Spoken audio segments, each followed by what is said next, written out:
Welcome to another Mallory Vance adventure. Get comfortable and let your mind set the stage as you enjoy the Gilded Cage.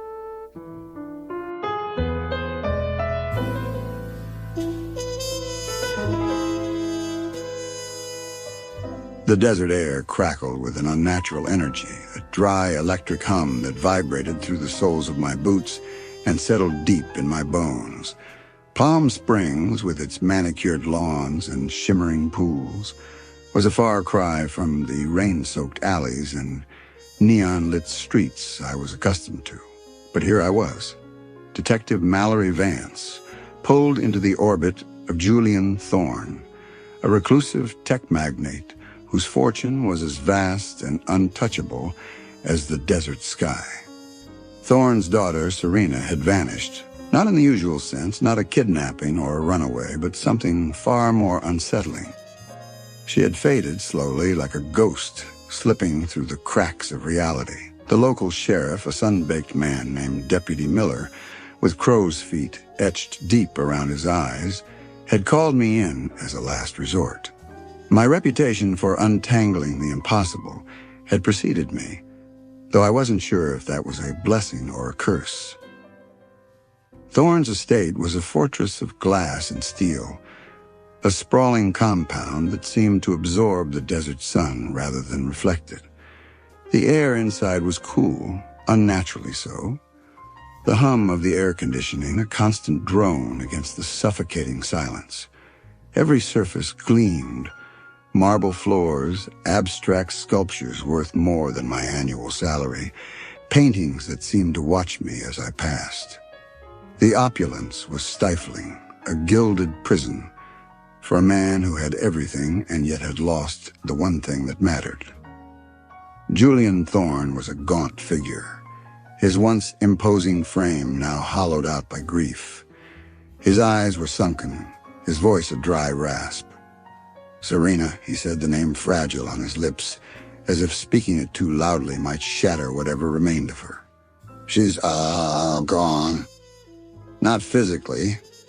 Her body is still here, but her light, it's extinguished. He led me to a room, a space so meticulously arranged, it felt like a museum exhibit rather than a teenage girl's sanctuary. The bed was made with military precision. The books on her shelf alphabetized, the surfaces devoid of clutter. Only a single wilted orchid on her vanity betrayed any imperfection. Its petals tinged an unnatural blue as if poisoned. She was always different, Thorne admitted, his voice laced with regret. Brilliant, but withdrawn. She spent most of her time online in those virtual worlds. I thought it was just a phase, a way for her to escape. Virtual worlds. That was my first lead. Serena was a digital ghost, a nomad in the machine. Her online presence was a labyrinth, avatars that shifted like smoke, encrypted messages buried beneath layers of security, forums that existed only in the darkest corners of the web. I spent days immersed in her digital footprint, tracing her steps through the virtual realm she had once called home. The online world was a kaleidoscope of identities, a place where reality was fluid and anonymity was power. Serena had been known as Asterisk Spectra Asterisk, a figure whispered about in hushed tones, a phantom who could slip between servers unnoticed. She had built a following, a community of drifters and dreamers who, like her, were drawn to the ethereal, the unseen. One name kept resurfacing in my search, Asterisk Cipher Asterisk, a shadowy figure, a master of code and deception, who had been Serena's closest confidant. Their conversations were locked behind layers of encryption, their interactions veiled in secrecy. If anyone knew where Serena had gone, it was him. Tracking Cipher was like chasing smoke. His digital trail twisted and turned, leading me through proxy servers and dead ends before finally settling on a location, a secluded cabin in the mountains overlooking the Coachella Valley. The place was a relic, a throwback to a time before the digital age, its wooden walls lined with dusty books and antique computers.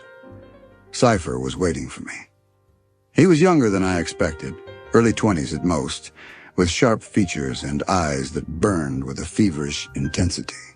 The moment I stepped inside, he spoke, his voice low and modulated, as if calibrated for maximum effect. "You're Mallory Vance," he said.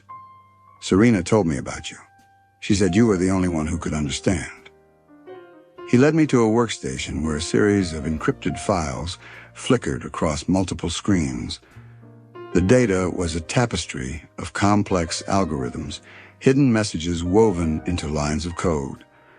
Serena hadn't just been playing in virtual worlds. She had been building one. She called it the Gilded Cage, Cypher explained, his voice a mix of awe and dread. A world where consciousness could exist independently of the body. A place where reality was whatever you wanted it to be. The implications were staggering. If Serena had succeeded, she had created a digital afterlife, a realm where the mind could live on long after the body failed. But the technology had drawn attention, the wrong kind.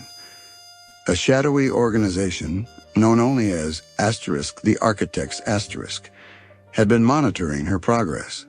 They wanted her work, not to liberate consciousness, but to control it, to build their own gilded cage, a world where they dictated the rules. They infiltrated her circles, Cypher said, his fingers trembling as he pulled up another file. They manipulated her, isolated her. By the time she realized what was happening, it was too late. Serena had done the only thing she could. She had retreated into her own creation. She had uploaded her consciousness into the Gilded Cage, vanishing from the physical world to escape them. To find her, I would have to follow.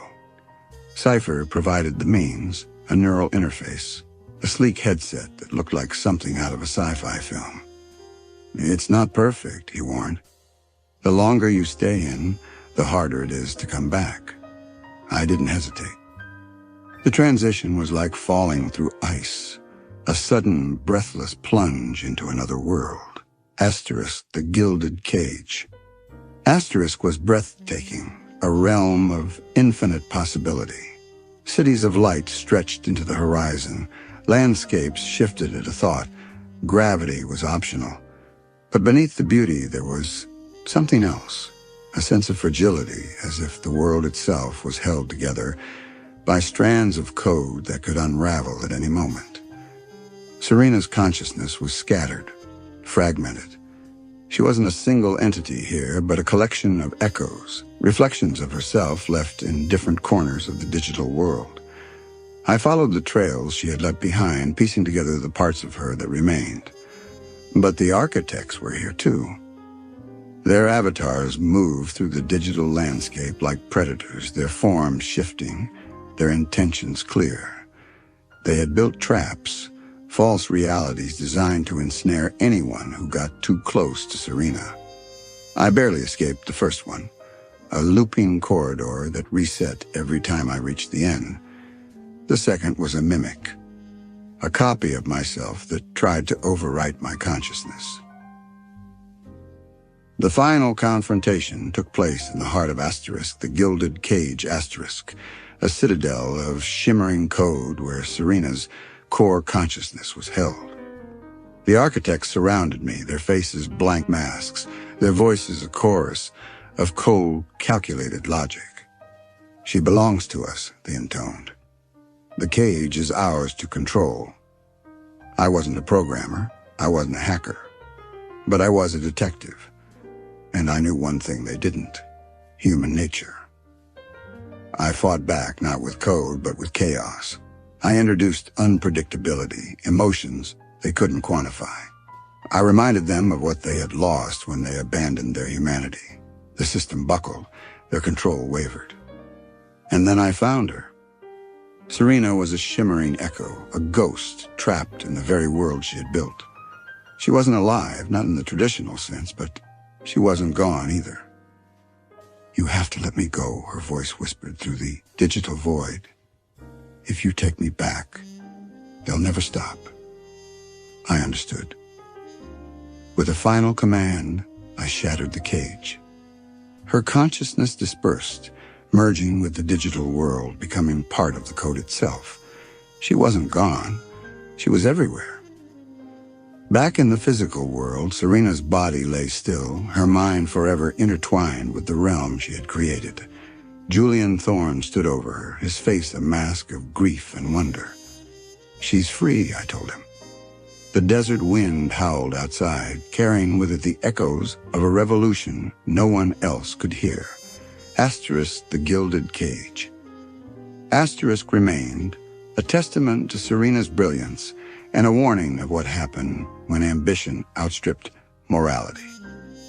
And I, Detective Mallory Vance, had once again walked the line between reality and the impossible, finding truth in the heart of a digital mirage.